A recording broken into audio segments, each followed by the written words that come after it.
नमो रिहंताणं नमो सिद्धाणं नमो आयुर्याणं नमो गद्यायानं नमो सर्वसाहुनं मोक्षमार्गस्य नेतारं भेत्तारं कर्मभूततां ज्ञातारं विश्वतत्त्वानां वन्दे तद्गुणलब्धे। बंद कर दो। तो कल चर्चा हमारी संग्रहणय की भी हुई। संग्रहणय में किसी समान विशेषता के आधार पर उनका संग्रह करना, संग्रहणय के प्रयोग थे। शुद्ध संग्रहणय, उसमें महासत्ता आती है। अशुद्ध संग्रहणय के बहुत सारे भेद हो सकते हैं, क्योंकि अवान्तर सत्ताओं को पकड़ने वाला अशुद्ध संग्रहणय है। चलिए यहाँ से, चलो शालू पढ़ो शुद्ध संग्रहणय में। शुद्ध संग्रहणय में सभी पदार्थों की सत्ता का संग्रह करके विश्व, जगत आदि शब्दों का प्रयोग किया जाता है, और अशुद्ध संग्रहणय में एक ही जाति की अवान्तर सत्ताओं का संग्रह करके जीव, पुद्गल आदि शब्दों का प्रयोग किया जाता है। सभी समूहवाचक संज्ञाओं का प्रयोग अशुद्ध संग्रहणय का प्रयोग है।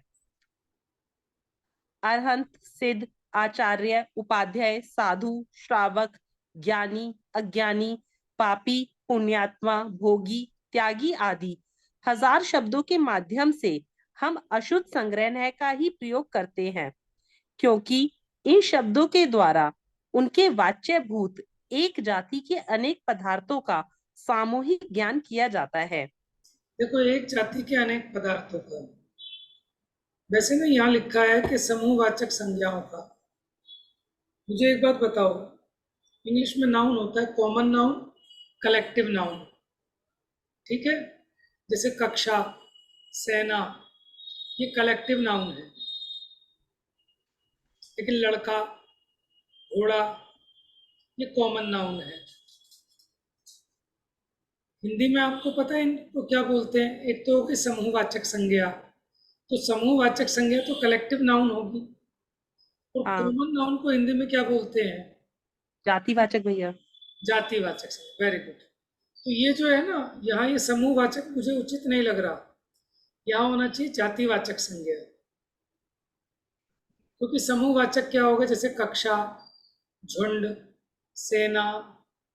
और जातिवाचक में क्या होगा कि वो अपनी समस्त जाति का बोध कराए। जैसे हमने कहा कि लड़कियां कोमल होती हैं, लड़के कठोर होते हैं, तो किसी एक लड़के को नहीं कह रहे, पूरे वो उस जाति को, ठीक है। जैसे हमने कहा डॉक्टर लालची हो गए हैं, तो किसी एक डॉक्टर की बात नहीं है, डॉक्टर कह के समस्त डॉक्टर जो फेटर्निटी है उसको हमने ले लिया। समझ रहे हैं आप? तो इस प्रकार जातिवाचक संज्ञाओं का प्रयोग अशुद्ध संग्रह है। और सबसे जो उत्कृष्ट वाला है, जिसको हम कहते हैं महासत्ता, सत, उसके आधार पर जो ग्रहण किया, वो सबसे ऊपर वाला है, इसलिए वो शुद्ध संग्रह कहलाएगा। और उसके नीचे के जितने भेदों को ग्रहण करने वाला है वो सब अशुद्ध संग्रह है। पढ़िए। जिनागम में 14 जीव समास अथवा 20 प्ररूपणाएं कही गई हैं। यह सब अशुद्ध संग्रहणय का ही प्रयोग है। यहाँ अशुद्धता से आशय राग आदि विकार न होकर महासत्ता में गर्भित भेदों को ग्रहण करने से है। अशुद्ध संग्रहणय का विषय मात्र एक जाति विशेष के पदार्थों का समुदाय होता है। अन्य जाति के पदार्थ उसकी सीमा से बाहर हो जाते हैं, अतः संपूर्ण पदार्थों का संग्रह नहीं किया जाता है। यही अपूर्णता ही उसकी अशुद्धता है। जबकि शुद्ध संग्रह नय में विषय में संपूर्ण सृष्टि समा जाती है।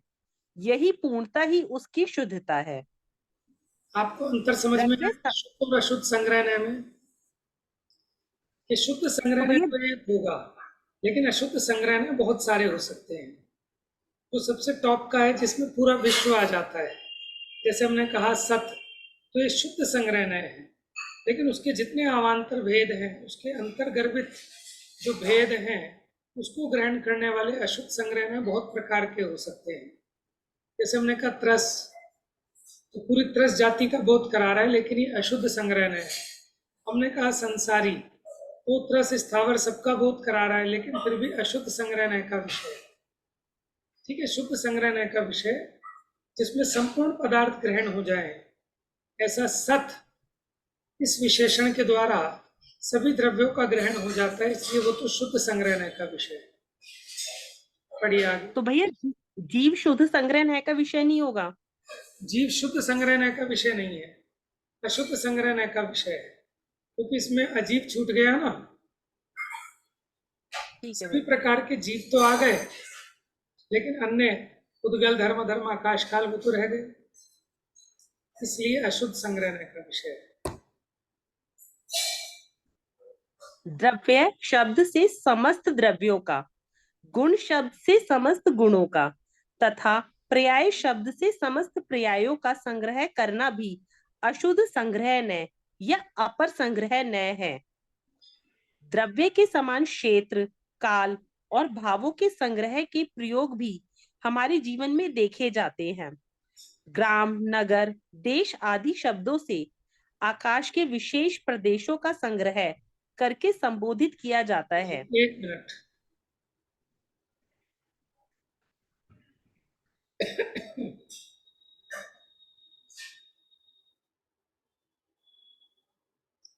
देखो, द्रव्य शब्द से समस्त द्रव्यों का, गुण शब्द से समस्त गुणों का तथा पर्याय शब्द से समस्त पर्यायों का संग्रह करना भी अशुद्ध संग्रहणय या अपर संग्रहणय है।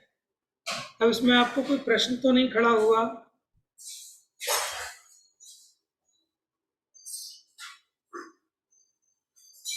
चलिए मैं बताता हूँ प्रश्न, कि द्रव्य शब्द से जब सभी द्रव्यों का ग्रहण हो गया, तो फिर इसे अशुद्ध संग्रहणय क्यों कह रहे हो?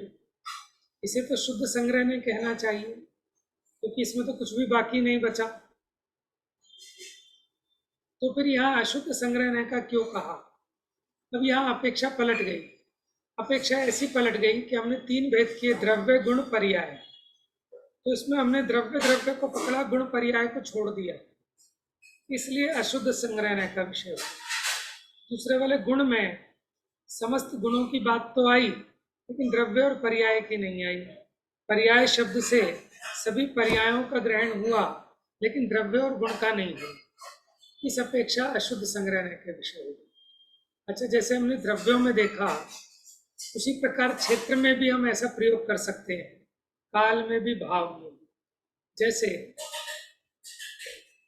हमने कहा कि ये विश्वास नगर है, कि कितना है विश्वास नगर? ये सब 4 किलोमीटर एरिया में फैला है विश्वास नगर। तो आप ये बताओ कि हमने नगर का नाम देकर, यहाँ आकाश के बहुत सारे प्रदेश हैं, लेकिन उन सबका एक ही विश्वास नगर के नाम से संग्रह कर लिया। जितने सारे प्रदेश हैं आकाश के इस पूरे नगर में, तो इसी प्रकार काल के भी, जैसे हमने कहा कि आज शनिवार है, तो आज तो 24 घंटे हैं, और उन 24 घंटों में कितने सारे समय हैं, लेकिन उन सबका संग्रह कर दिया एक शनिवार में। चलिए पढ़िए इसको। तो भैया शुद्ध संग्रहणय सिर्फ एक ही होगा? अच्छा, पढ़िए। काल के भी एक समयवर्ती अनेक अंशों का संग्रह करके घड़ी, घंटा, दिवस, माह, वर्ष, शताब्दी आदि का प्रयोग किया जाता है। भाव के अंतर्गत जीव के 5 असाधारण भावों का वर्गीकरण तत्पाद सूत्र अध्याय 2 सूत्र 1 में औपशमिक, शायिक, मिश्र, औदिक और पारिणामिक के रूप में किया गया है। एक ही प्रकार के अनेक भावों का संग्रह करके ही यह वर्गीकरण संभव है। देखो, जैसे औदैहिक भाव के 21 भेद हैं, क्षयोपशमिक भाव के 18 भेद हैं, लेकिन हमने क्षयोपशमिक भाव कहकर उन सभी भावों का संग्रह कर लिया। ठीक है, ये भावों पर घटित करके बताया। आगे पढ़िए। हमारे लौकिक जीवन में भी संग्रह नय का प्रयोग अनिवार्य है। परिवार, समाज, राष्ट्र, कक्षा, सेना, विभिन्न संस्थाएं, ग्राम सभा, नगर निगम, विधानसभा, संसद, सरकार आदि सभी समूह संग्रह नय के प्रयोग हैं, जिनके बिना हम अपने लौकिक जीवन की कल्पना भी नहीं कर सकते। उपयुक्त समूह तो अब इन्होंने यहाँ पर ये सारी की सारी ये समूहवाचक संज्ञाएं, परिवार एक कलेक्शन, ग्रुप है सब, समाज, राष्ट्र, कक्षा, सेना, संस्था, ग्राम सभा, नगर निगम, विधानसभा, ये सब ग्रुप हैं। ठीक है, जबकि वहाँ देखो जैसे हमने कहा जीव, तो वो एक्चुअल में ग्रुप नहीं था, मैंने एक जाति का बोध करा रहा था, और उस जाति में जितने भी जीव होंगे उन सब पर वो बात लागू हो गई, उन सबका संग्रह हो गया, है ना। हालांकि ये भी उसमें आ जाएंगे समूहवाचक भी, उसमें भी कोई आपत्ति नहीं है, तो जातिवाचक भी आ जाएंगे और समूहवाचक भी आ जाएंगे।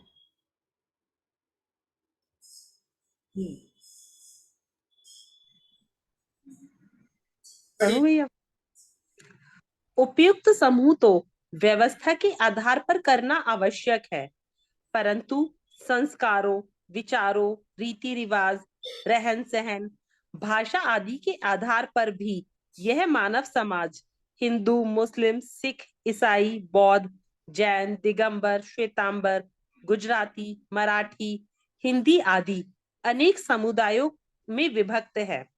संकीर्ण विचारधारा के आधार पर स्थापित ये समुदाय राग द्वेष की लंबी परंपरा के कारण बन रहे हैं। यहाँ मात्र संग्रह न्याय के स्वरूप और विभिन्न प्रयोगों का प्रकरण है, अतः हम राग द्वेष संबंधी प्रकरण का विस्तार नहीं कर रहे हैं। मैंने यह स्पष्ट कर दिया कि लोग तो राग द्वेष के कारण अपने अलग अलग ग्रुप बनाते जा रहे हैं, तो हमारी चर्चाएं उसके संदर्भ में नहीं है, हम तो सिर्फ संग्रह न्याय के स्वरूप और उसके जो प्रयोग हैं उस पर प्रकाश डाल रहे हैं। अब देखिए प्रश्न, शुद्ध संग्रह न्याय का विषय भी सत मात्र है और दर्शनोपयोग भी सत्ता मात्र को ग्रहण करता है, तो इन दोनों में क्या अंतर है? देखिए प्रश्न बहुत अच्छा है कि दर्शनोपयोग क्या है, कि जो सत्ता मात्र को ग्रहण करता है उसको कहते हैं दर्शनोपयोग। लेकिन आपने कहा कि संग्रह न्याय भी सत्ता मात्र को ग्रहण करता है, तो क्या दर्शनोपयोग और शुद्ध संग्रह न्याय एक ही बात तो नहीं है? तो यहाँ कहते हैं, पढ़िए उत्तर।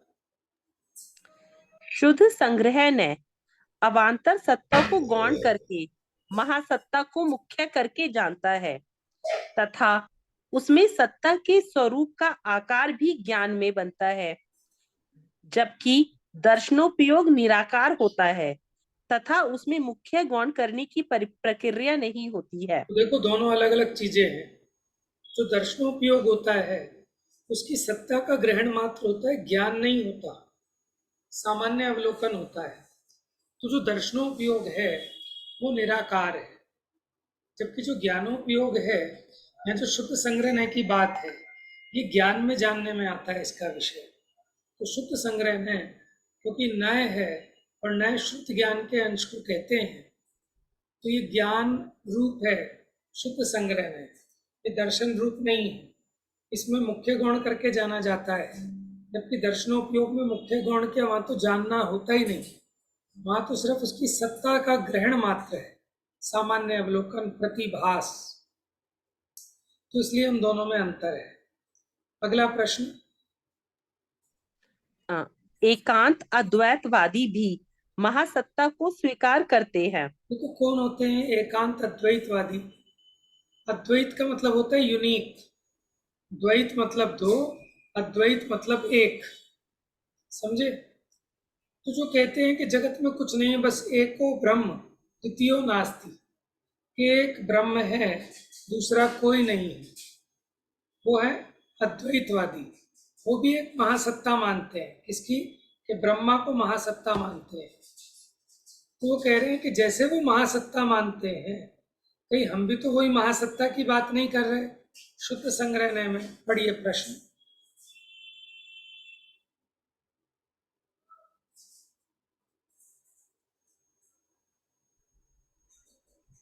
एकांत अद्वैतवादी भी महासत्ता को स्वीकार करते हैं। स्क्रॉल कर दो।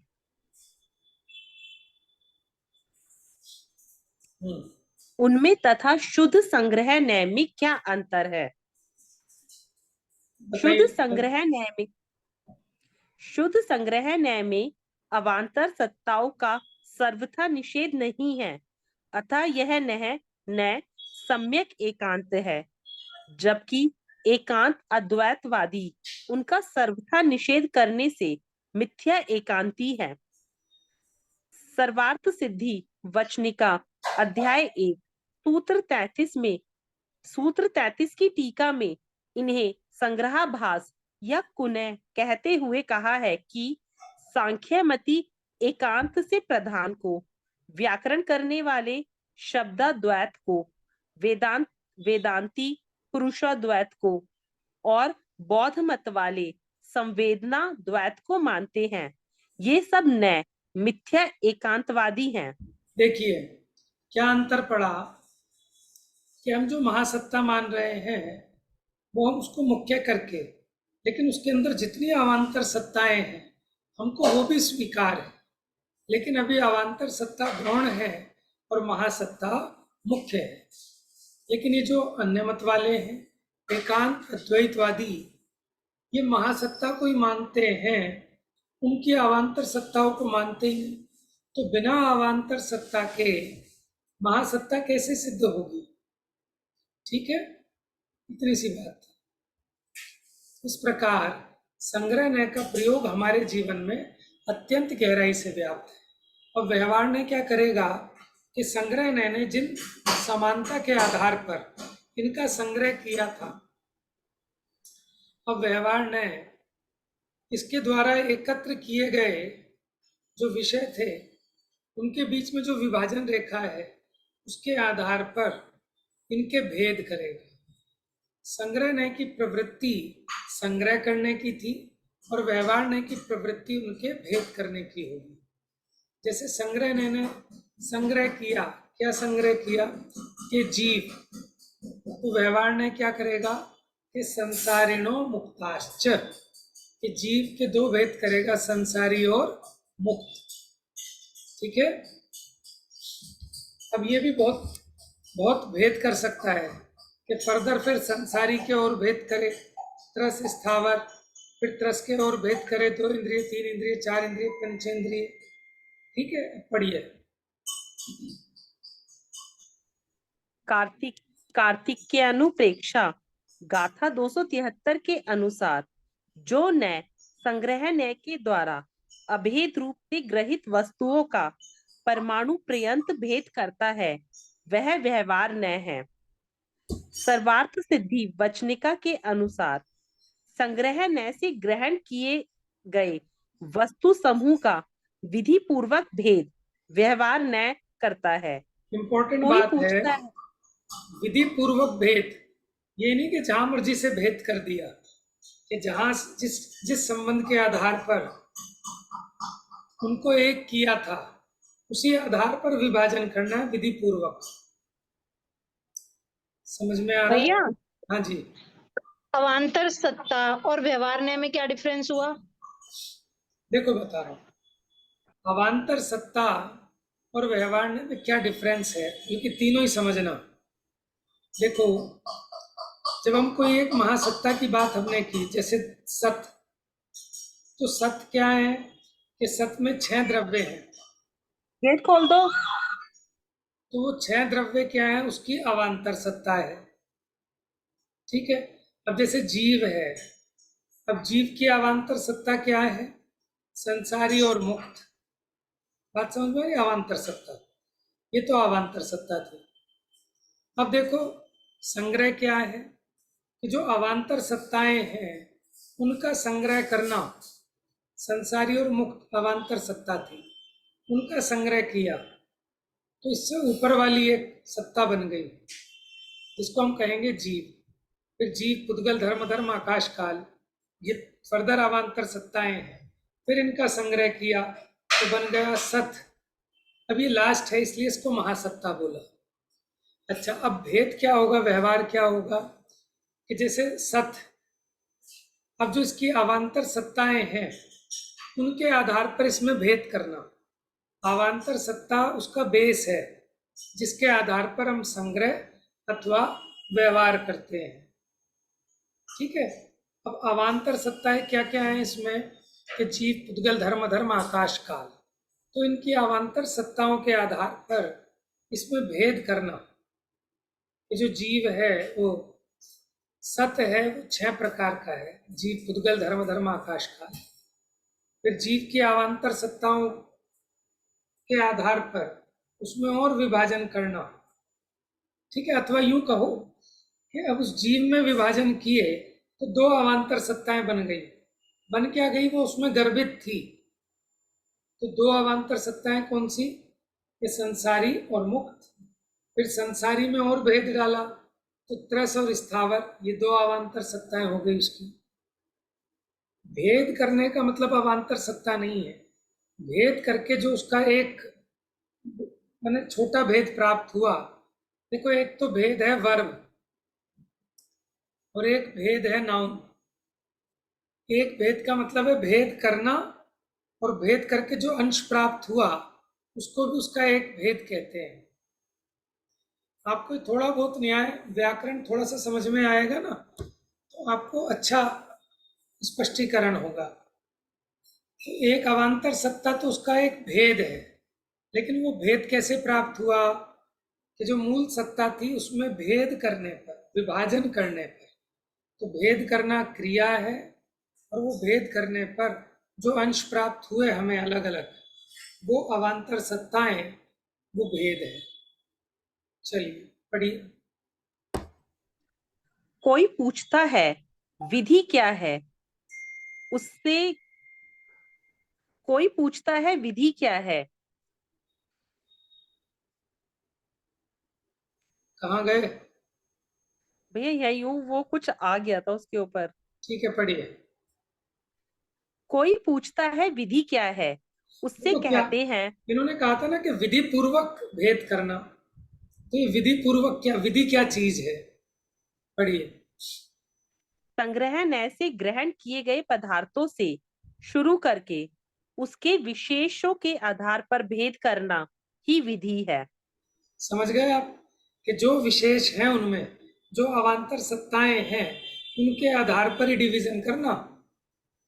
आप अपने हिसाब से डिवीजन मत करना उसमें। माने जैसे संसारी और मुक्त, इनमें है ना भेद, तो इस आधार पर हम उसको भेद को पकड़ेंगे। ठीक है, ये है विधि। अब देखो, इन द्रव्य बातों स्वभाव को शब्दों में समेटना ये भी एक बहुत बड़ी कला है। तो जिन्होंने भी लिखा उस बात को प्रस्तुत करना, कहाँ से शब्द लाएं और शब्द का कोई अन्यथा अर्थ भी ना निकले, तो बड़ी मुश्किल बात होती है। चलिए।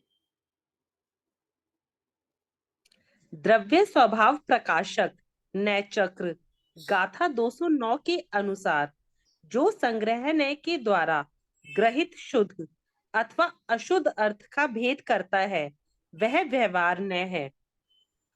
अशुद्ध अर्थ का भेद करने वाला अशुद्ध व्यवहार न, और शुद्ध अर्थ का भेद करने वाला शुद्ध व्यवहार न है। देखो, यहाँ पे भी शुद्ध महासत्ता और अशुद्ध के भेद आ गए। यहाँ पर भी शुद्ध अशुद्ध, शुद्ध अशुद्ध का मतलब क्या है, पूर्ण और अपूर्ण। महासत्ता और शुद्ध संग्रहणय का विषय था, और उसमें जातिवाचक जीव अजीव इन 2 जाति के द्रव्यों का भेद करना ये शुद्ध व्यवहार है। जो शुद्ध संग्रहणय का विषय था उसमें भेद डाले वो शुद्ध व्यवहार, और जो बाकी सब बचे अशुद्ध संग्रहणय के विषय उनमें भेद डाले वो सब अशुद्ध व्यवहार है। पढ़िए। जीव पुद्गल आदि की अवान्तर सत्ता अशुद्ध संग्रह नय का विषय है और जीव के संसारी और सिद्ध तथा अजीव के पुद्गल धर्म अधर्म आकाश काल ऐसे 5 भेद करना अशुद्ध व्यवहार नय है। समझ में आ गया आपको? जैसे देखो, जीव के संसारी और सिद्ध, अजीव के पुद्गल धर्म धर्म आकाश काल ऐसे भेद करना ये अशुद्ध व्यवहार है। क्यों? क्योंकि जीव ये अशुद्ध संग्रहणय का विषय था, अजीव ये भी अशुद्ध संग्रहणय का विषय था, लेकिन द्रव्य अथवा सत ये शुद्ध संग्रहणय का विषय था। तो सत में भेद डालोगे तो उसके 2 भेद किए, जीव अजीव, वो शुद्ध व्यवहार हो गया। बढ़िया। अशुद्ध व्यवहार नय के द्वारा किया जाने वाला यह विभाजन अंतिम अविभाज्य अंश तक किया जा सकता है। परमाणु तक कर लेंगे इसको, जितना सबसे लास्ट छोटे से छोटा भेद हो सकता है वहां तक भेद कर सकते हैं।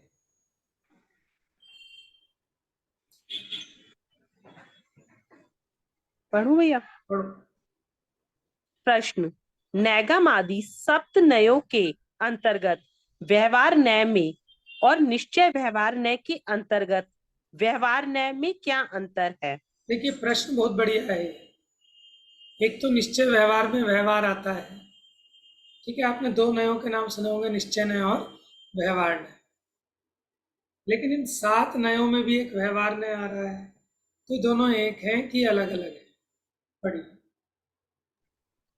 सप्त न्याय में प्रयुक्त व्यवहार न्याय अनेक पदार्थों के संग्रह में भिन्न भिन्न लक्षणों के आधार पर भेद करते हुए अंतिम अविभाज्य इकाई तक अर्थात सादृश्य अस्तित्व से स्वरूप अस्तित्व तक पहुंचता है, जबकि निश्चय व्यवहार वाला व्यवहार ने उस अंतिम इकाई का अन्य इकाइयों से कर्ता कर्म स्वस्वामी आदि संबंध स्थापित करता है। अब समझिए जरा दोनों में डिफरेंस।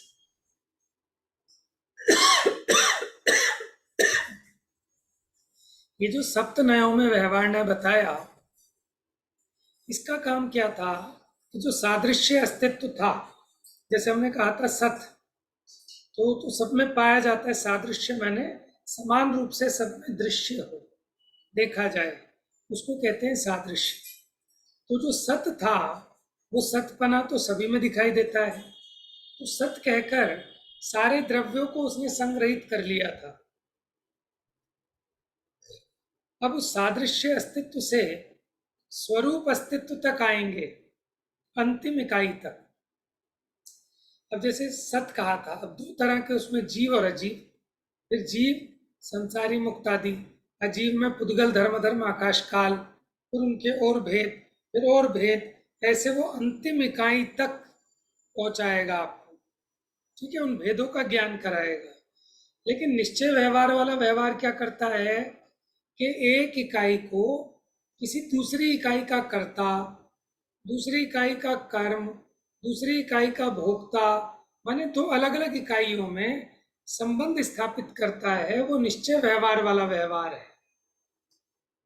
ठीक है, सप्त नयों में जो व्यवहार था वो उसके भेद कर करके, ठीक है, अंतिम इकाई तक ले जाता है। लेकिन निश्चय व्यवहार वाले व्यवहार का क्या काम है कि एक द्रव्य का कर्ता दूसरे द्रव्य को कहना, 2 भिन्न भिन्न पदार्थों में संबंध कहना, ये निश्चय व्यवहार वाले व्यवहार का काम था। ये व्यवहार निश्चय का प्रतिपादक और निश्चय के द्वारा निषेध्य है, माने निश्चय नय के द्वारा इसका निषेध किया जाता है। और ये व्यवहार अभेद वस्तु में भेद करता है और 2 भिन्न भिन्न इकाइयों में संबंध स्थापित करता है। ये जो निश्चय व्यवहार वाला व्यवहार है ना, इसका काम क्या है कि जो भिन्न भिन्न है उनको एक कहता है और जो एक है उसमें भेद खड़े करता है। तो इसलिए निश्चय व्यवहार वाला व्यवहार अलग है और सप्त नयों में जो व्यवहार नय है वो अलग है। ठीक है, अभी जब आप निश्चय व्यवहार और पढ़ेंगे तब और स्पष्टीकरण आपका बनेगा इसमें। हाँ जी, पढ़िए। संग्रह नय और व्यवहार नय एक दूसरे के विरुद्ध कार्य करने पर भी एक दूसरे के पूरक है। यदि संग्रह नय संधि करता है तो व्यवहार नय संधि विच्छेद करता है।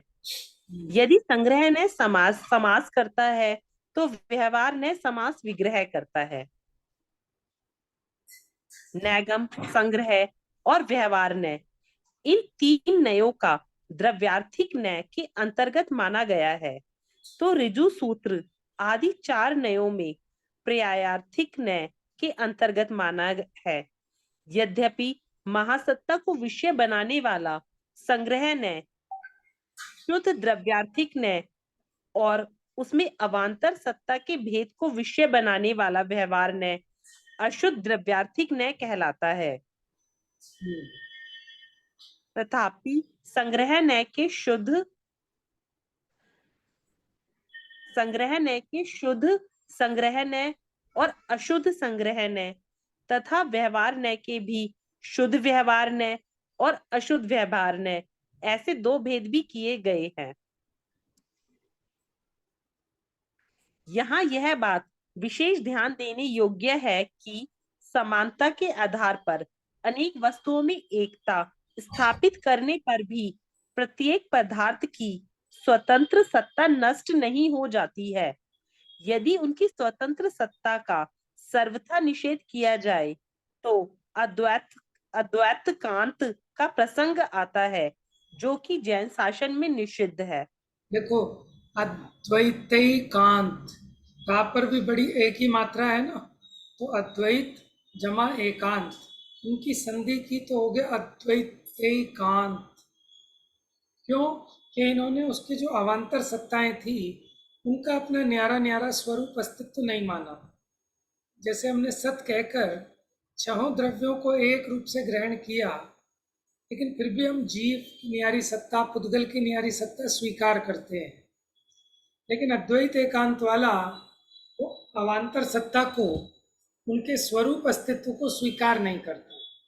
जैसे हमने कहा हम भारतीय हैं, मैं भी भारतीय, आप भी भारतीय, लेकिन फिर भी हम अपनी अलग अलग सत्ता को स्वीकार करते हैं। लेकिन जो अद्वैत एकांत वाला है वो कहते हैं भारतीय बस एक है, इनकी अलग अलग सत्ता कुछ नहीं है। कहता है ये भ्रम है। जैसे एक चंद्रमा है और 10 पानी के घड़े रखे हैं, तो कितने चांद दिखाई देते हैं नीचे? 10 चांद दिखाई देते हैं। तो वो कहते हैं भ्रम है। वो ये कहते हैं जो हमें नजर आ रही है ना सृष्टि, अलग अलग लोग, ये सब भ्रम है। वास्तव में तो सब एक है और ये उस एक की ही सब रिफ्लेक्शन है। तो कहते हैं सब परमात्मा के रूप है। जैसे 10 घड़ों में वो एक चंद्रमा 10 रूप नजर आ रहा है, ठीक है। अब तेल के घड़े का चंद्रमा अलग दिखाई देगा, दूध के घड़े में चंद्रमा अलग दिखाई देगा, पानी के घड़े में अलग। तो ऐसा वो अद्वैत एकांत वाला उनका न्यारा न्यारी सत्ता ना मानकर सर्वथा एक रूप मानता है, जो कि जैन शासन में निषिद्ध है। चलिए पढ़िए पैराग्राफ। इसी प्रकार सर्वथा द्वैत भी जैन शासन को अनिष्ट है, क्योंकि अनेक वस्तुओं की स्वतंत्र सत्ता भिन्न भिन्न होने पर भी उनमें जातिगत समानता के आधार पर स्थापित की गई एकता भी सर्वथा काल्पनिक नहीं है। इसकी उपयोगिता पर संग्रह न्याय के प्रकरण में चर्चा की जा चुकी है। देखो, हम सर्वथा अद्वैत भी नहीं मानते और सर्वथा द्वैत भी नहीं मानते, क्योंकि उनमें भले ही भिन्न भिन्न हो वस्तुएं, लेकिन कोई जातिगत समानता के आधार पर जो हम उसमें एकपना कह रहे हैं वो भी कोई सर्वथा काल्पनिक नहीं है। जैसे हिंदू, मुस्लिम, सिख, ईसाई ये अलग अलग हैं, लेकिन फिर भी अगर इंसान देखकर उनको एक कहते हैं तो इसमें भी कोई आपत्ति नहीं है। हाँ पढ़िए। व्यवस्था के लिए संग्रह और व्यवहार दोनों नए उपयोगी हैं। संग्रह ने समष्टि की ओर ले जाता है और व्यवहार ने व्यष्टि की ओर। जिस प्रकार लोक में व्यक्ति और समाज दोनों उपयोगी हैं, उसी प्रकार आत्महित में नर नारकादि पर्यायों का और तथा उनमें विद्यमान स्वतंत्र जीव द्रव्य का स्वरूप जानना परम आवश्यक है। देखिए समझ में आ गया होगा आपको। संग्रहण समिष्टि यानी मैक्रो, और व्यवहार ने आपको व्यष्टि यानी माइक्रो की तरफ ले जाता है। जैसे समाज भी इम्पोर्टेंट है और व्यक्ति भी इम्पोर्टेंट है, उसी प्रकार आत्महित में नर नारक आदि पर्यायों को समझना भी जरूरी है, और इन सब में जो संग्रह रूप एक जीव द्रव्य है उसको भी जानना जरूरी है। अब कहते हैं मनुष्य आदि पर्याय किस न्याय का विषय बनती है? पढ़ी। ढाई द्वीप के सभी जाति, भाषा, धर्म आदि के मनुष्यों को मनुष्य शब्द में समाहित कर लिया जाए तो यह संग्रह न्याय का विषय है। और यदि त्रस जीवों के एक भेद के रूप में मनुष्य पर्याय को देखा जाए तो वह व्यवहार न्याय का विषय है। इसी प्रकार अन्य पर्यायों के संबंध में भी समझ लेना चाहिए। हाँ जी, देखिए आप एक मनुष्य को ही देख रहे हैं, लेकिन उस मनुष्य को आप किस एंगल से देख रहे हैं? आप अगर उसको संग्रहण के एंगल से देखेंगे तो आपको लगेगा इसमें हमने हिंदू, मुस्लिम, सिख, ईसाई, अमीर, गरीब, भोग भूमि के, कर्म भूमि के, ये सब गर्भित कर लिए हैं। तो आप उस मनुष्य को इस एंगल से देख रहे हैं, तो ऐसे मनुष्य को देखना कौन से न्याय का विषय होगा? संग्रहण संग्रहण का। और अब अगर आप उस मनुष्य को इस प्रकार देख रहे हैं कि वो त्रस पर्याय का एक भेद है, क्योंकि त्रस जीव 2 इंद्रिय, 3 इंद्रिय, 4 इंद्रिय, पंचेंद्रिय होते हैं। पंचेंद्रिय में मनुष्य भी एक भेद होता है। तो ये जो मनुष्य है ये त्रस का एक भेद है। जब इस भेद वाले एंगल से देखेंगे तब वो कौन से न्याय का विषय होगा? मनुष्य पर्याय को देखना व्यवहार न्याय। व्यवहार न्याय का विषय। बात समझ में आई आपको? चलिए पढ़िए जरा सा। इस संदर्भ में परम भाव प्रकाशक न्याय चक्र पृष्ठ 261-262 पर दिया गया स्पष्टीकरण ध्यान देने योग्य है, जो इस प्रकार है। सादृश्य अस्तित्व से लेकर स्वरूप अस्तित्व के बीच ऐसे अनेक बिंदु हैं जो संग्रह व व्यवहार दोनों ही नयों के विषय बनते हैं, पर दोनों नयों के दृष्टिकोण अलग अलग होने से दोनों के मुख परस्पर विरुद्ध ही रहते हैं। बात समझ में आ गई आपको? देखो सबसे टॉप वाला और सबसे नीचे वाला, उनमें तो दो नहीं बनेंगे, लेकिन बीच के जितने भी स्टेप हैं, जब हम सादृश्य अस्तित्व से स्वरूप अस्तित्व की तरफ चलते हैं तो बीच के जितने भेद हैं वो तो दोनों न्यायों के विषय। अगर ऊपर से उतरते हुए देखें तो व्यवहार न्याय का विषय कहलाएगा, नीचे से ऊपर को जाते हुए देखें तो वो संग्रह न्याय का विषय। जैसे आपके घर में 2 जीने हैं, एक जिससे आप चढ़ते हैं और एक वो जिससे उतरते हैं। समझ में आया? लेकिन एंगल अलग अलग है, जीना एक ही है। चलिए अब समय हो गया है, बाकी इसकी चर्चा कर लेंगे फिर, है ना? जा वाणी के ज्ञान से सूझे लो कालो, सो वाणी मस्तक नमो सदा देते हूँ धो।